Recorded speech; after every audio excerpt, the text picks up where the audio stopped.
Hey guys, welcome to another lunchtime review. Today I'm going to be doing this Marie Callender's country fried pork chop and gravy.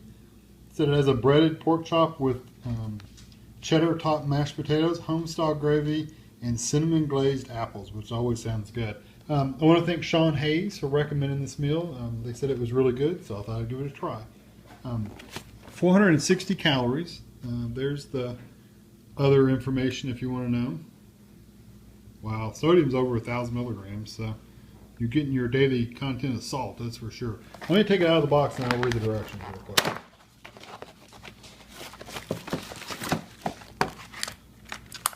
Okay, we have a gravy pouch, which I'll probably peel that glue off. I don't trust glue in the microwave, but so anyway, what we're going to do, you can do it in the conventional oven too if you want, but I'm going to do the microwave.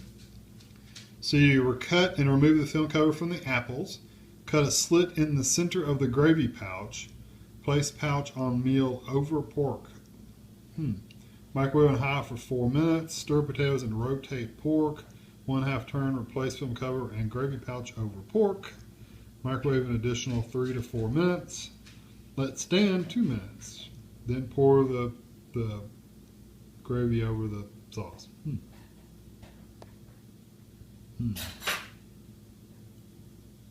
It doesn't really say anywhere about when you pour the gravy on.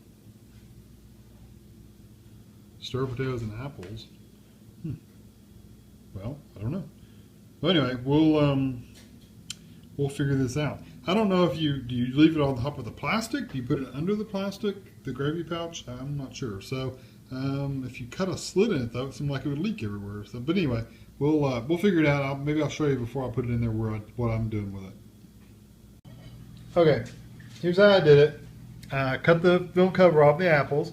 I cut a slit in the gravy, and I've just laid it literally on top where it was actually glued at originally.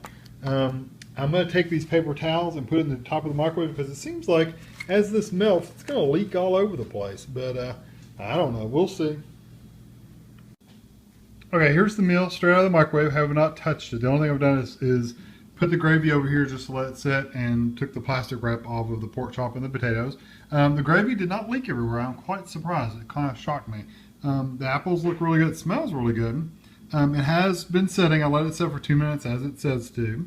So what I'm going to do is I'm going to take the gravy and pour over the pork chop and the mashed potatoes because I like gravy. If there's enough, I'll pour it over everything. If not, then I'll just do the pork chop. And then of course the apples. So I'm going to get the gravy going, and then I'll let you see what it looks like before that, and then we'll try out a bite. They give you quite a bit of gravy. You can see it really covered it up. So I'm going to stir the gravy up. I might just leave it. No, I'll probably stir it up into the potatoes because potatoes tend to get a little thick and chunky and pasty. So I will stir this gravy up into the potatoes, and then I'll let you know. I'll probably taste the potatoes first, and then I'll cut. I'm actually probably going to cut a piece of this pork chop off right now so it can be cooling off. And then I'll let you know what the apples taste like. So I'll be back when I've stirred this up and let it cool off for just a minute. All right, I've let it cool off a little bit. There's the mashed potatoes. It's got gravy on it. Still pretty hot though.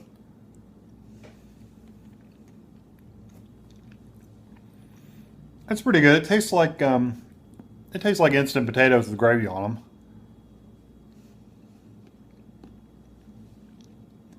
Not necessarily a bad thing, but just like any instant potato, you get that they're a little pasty and a little thick.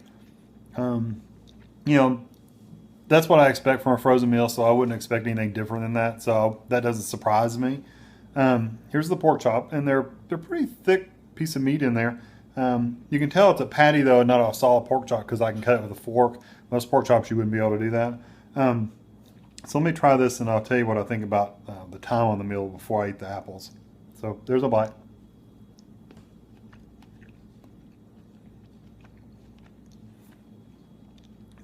That has a good flavor to it. You can taste the gravy, you can taste the pepper in the breading. Good texture to the meat. The meat is good. It's not dry. It's good and moist.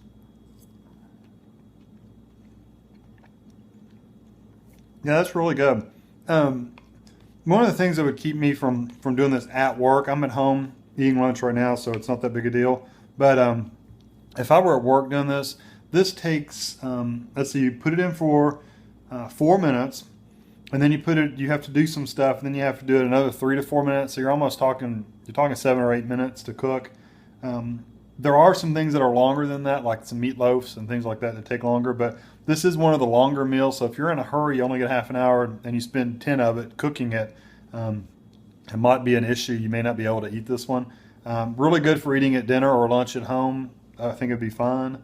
Another thing is you have to do a lot of like shifting things around while you're cooking it. Like you have to take the gravy pouch off, stir up the potatoes, flip the pork chop over, put the pouch back on after you put the plastic on. Things like that may keep you from wanting to do it at work too. So this may be better for a home meal, like if you want to eat it dinner or something with it. For 460 calories, it's not too bad. It comes with a dessert and everything. So, that's pretty good calorie-wise. It's a pretty good count. Here's the apples. I've just got a couple of them. And it's not a really thick sauce. It's more of a syrup.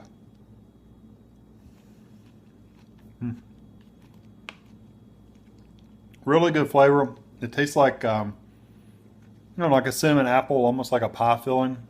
It's not as thick, of course, and syrupy, but it is really good. It has a little tartness from the apple, so that's good too. Overall, I would give this meal a 4, just because it's not really practical to eat necessarily at work. But I like the flavors. I like the amount of food you get. So yeah, I would definitely get this one again if I was in the mood for a country style dinner. This is really good flavors, really good helping. Like I said, it's just not practical for work necessarily. I mean, if you've got time, if you've got an hour, then go for it. But if you're short on time, you may not want to get this one. So thanks for watching.